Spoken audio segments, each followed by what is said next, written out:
Welcome to the Gurukula Webinar series. This session is designed as an introduction to the series and it will offer you a snapshot of what you're looking forward to. Nearhumanism as a Foresight pedagogy.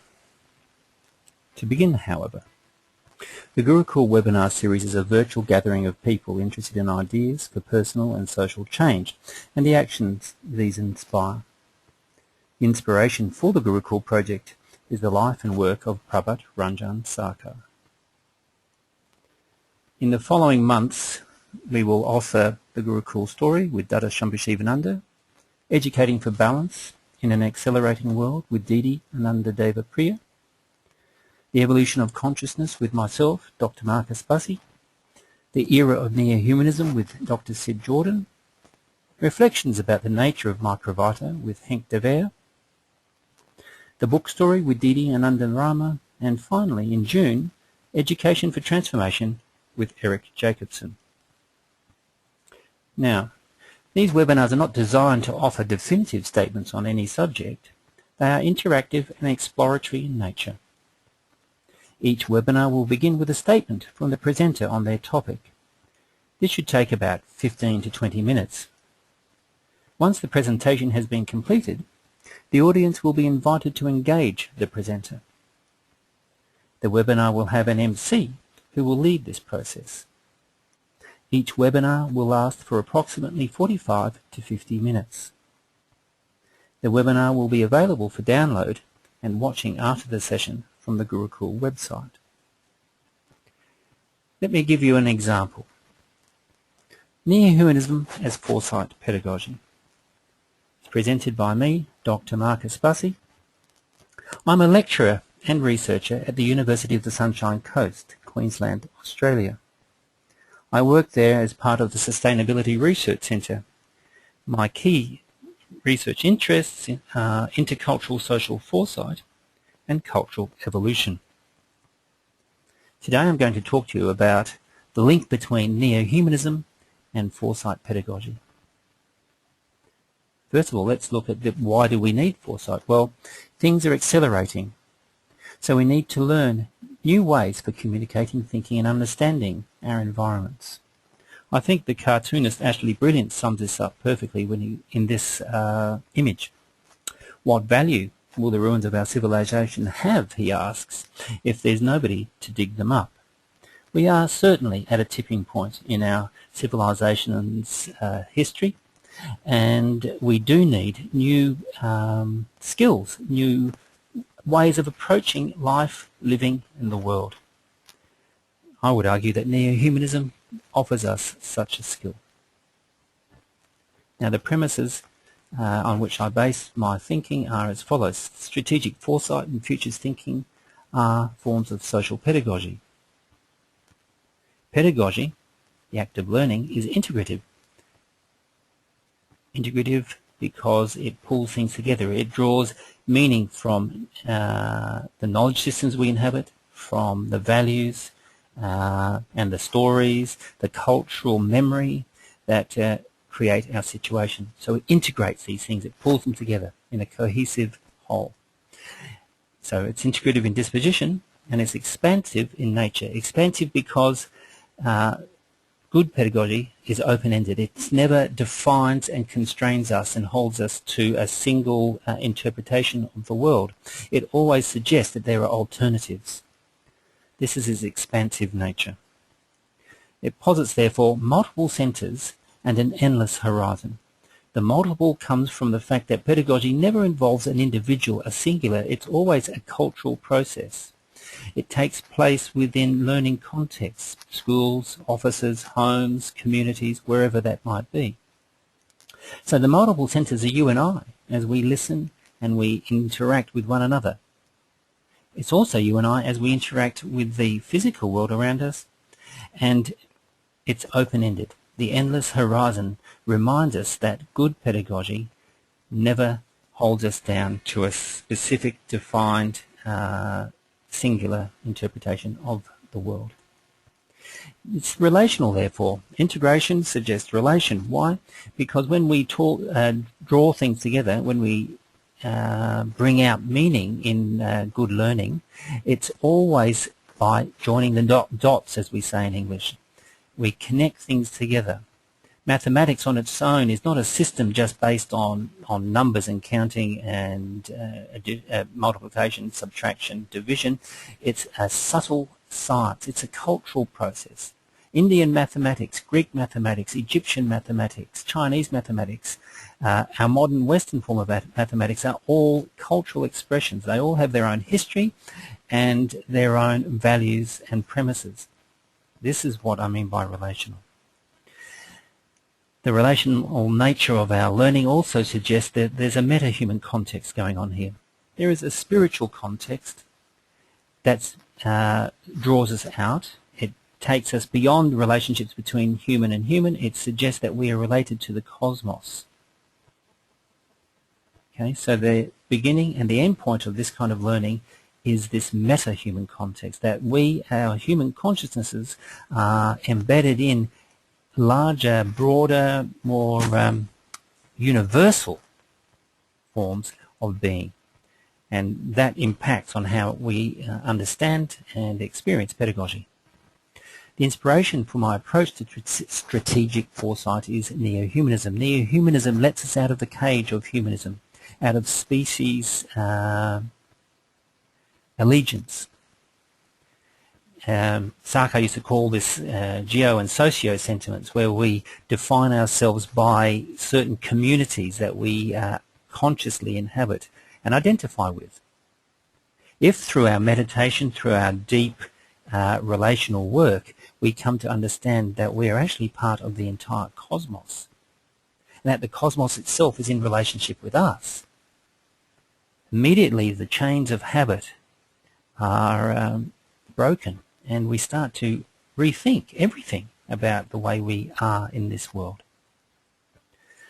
So the near-humanist context means that we take a socio-spiritual approach to existence.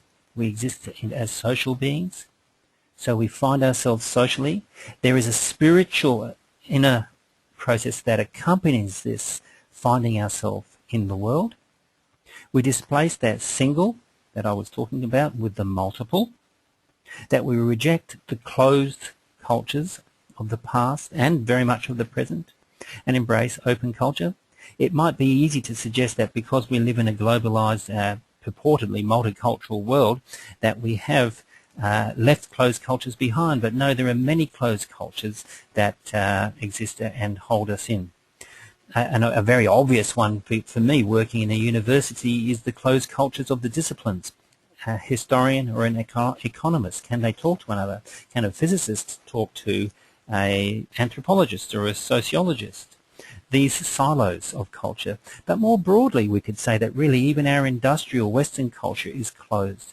It still exists within power differentials that enable it while disabling other cultures, diminishing other cultures. Other examples would be the closed cultures of any form of fundamentalism, the Taliban or the Christian fundamentalists of the Christian right, seeking to impose a single definition of what it means to be human upon us.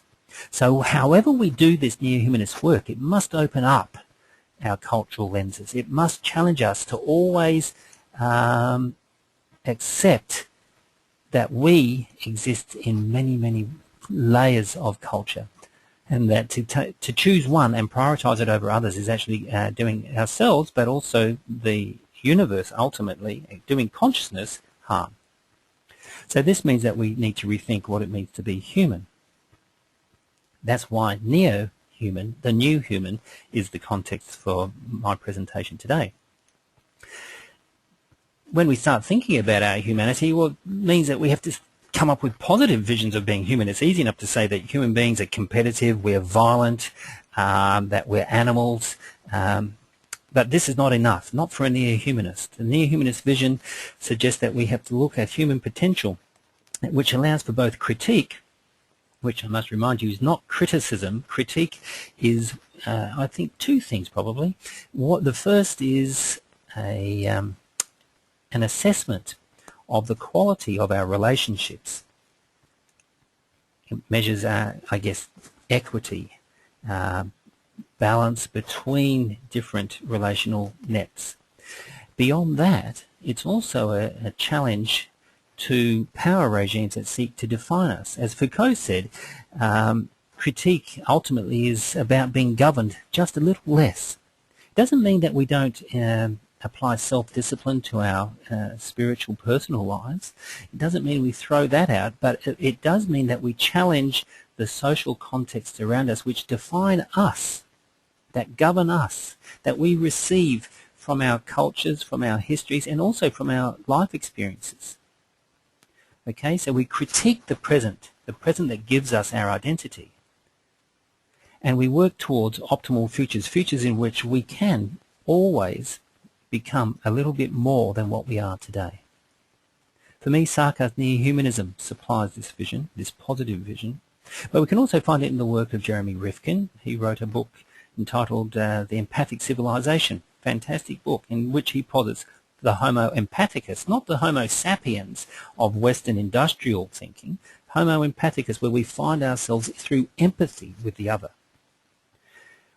For me, I would like to push this one step further with reference to Sarkar's Nearhumanism and suggest a Homo tantricus. Now, Sarkar is a tantric guru within the Indian tradition, but also a profound and subtle economic and social theorist, offered us a rich tantric picture of what it means to be human, where we are embedded in fields of consciousness. The universe is alive with consciousness, but always we are challenged to become more. Now, that challenge doesn't come passively. It comes because we are always faced with obstacles to consciousness, obstacles to optimal futures.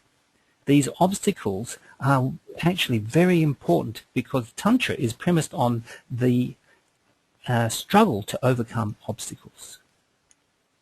Nearhumanism, therefore, can be said to be an enabler. It enables us to become more truly human. It sees people as the growing edge of consciousness on this planet. It offers us a vision of belonging in this universe, and it's based on relationship. It's based on a relational consciousness of who we are. Relationship, I would argue, and certainly Sarkar declares it so, is discovered through meditation, through the going in so that we can go without. We discover our relationship deeply with the world we inhabit through inner work. This relationship, however, is forged through service. We actually do it. Our bodies must engage with the world. Our hearts and souls must engage with the world. There is so much suffering, there's so much injustice, and there's also so much beauty in the world. We need to rise to that challenge, and that can be thought of as service to the cosmos, to the universe. Nearhumanism, therefore, is a form of socio-spiritual, the social, we're us in the world, spiritual, us going deep within so we can go without, and pedagogy, learning, becoming, ever becoming. Nearhumanism is a form of futures thinking. Futures thinking itself can be understood as enabler. The future can be operationalized as an incentive for strategy and agency, anticipatory action learning. Strategy, because when we see something coming, we do something about it. Agency, we do something about it. We don't look to somebody else to do something about it. Agency is about us, our freedom, our ability to act, proact within the world. We don't react, we act in a positive sense. And it's anticipatory action learning. Anticipatory because we're bringing in our futures thinking. Action learning is where we do something in the world, we reflect on the feedback that we got from that doing so that we can do it better. The action learning, there's a reflective loop happening here. The future is also an attractor. It's no longer the property of a privileged class as it once was. Because of the social media universe that we live in, the fact that you are listening to this through the internet points to something else, that the future has become open access and networked. All we need to do is see that everybody gets access to this open space. Because closed culture, of course, edits the spaces we inhabit and will happily cut out and close down forms of communication, which of course means forms of relationship. The future acts as an attractor also because it attracts our hopes and also our fears. And this is what anticipation is all about. Anticipation is both we anticipate the good, oh, Christmas is coming soon, wonder if I'll get any presents, but we also anticipate the bad. Oh no, there's a decline in a downturn in the economy, will I lose my job? Okay, so it's like that, the hopes and our fears. So Sarkar's challenge then comes to us as this. It's to link our inner spiritual quest with the objective world. It's not enough to do meditation. It's not enough to become spiritual, in inverted commas, as the old yogis once did and the old Christian monks by retiring into the forest and the mountains. Our becoming, our fully realizing of our human potentiality is found in the objective world through service. Nearhumanism provides us, therefore, with a philosophical foundation for this Foresight work. It links with Prout, another project that Sarkar initiated, which provides us with the SocioEconomic Principles to implement Nearhumanism in the world. If you want to find more about Prout, check out it on Wikipedia. There's the link for you. This work is important because it demands of us a method of becoming whole in the world. This method combines meditation with service. Therefore, it answers Sarkar's challenge. This method must allow for multiplicity and difference. We're not seeking to stamp a single interpretation on the world. We are seeking to create opportunities for humanity and the rest to become more fully who they are. This invites us to behave near-humanistically in the world. Of course, this is a life journey. Ashley Brilliant sums it up wonderfully with, I'm just moving clouds today. Tomorrow I'll try and move mountains. Thank you. Now, for more information on Gurukul and its projects, you can find it on the Gurukul website. If you're interested in my thoughts and ideas, you can check them out on my website, futuresevocative.com. 3 texts on Nearhumanism for you to consider, and they can all be purchased from the Gurukul website. Thank you for your attention, and I look forward to you joining us on December the 18th when we kick off this webinar series.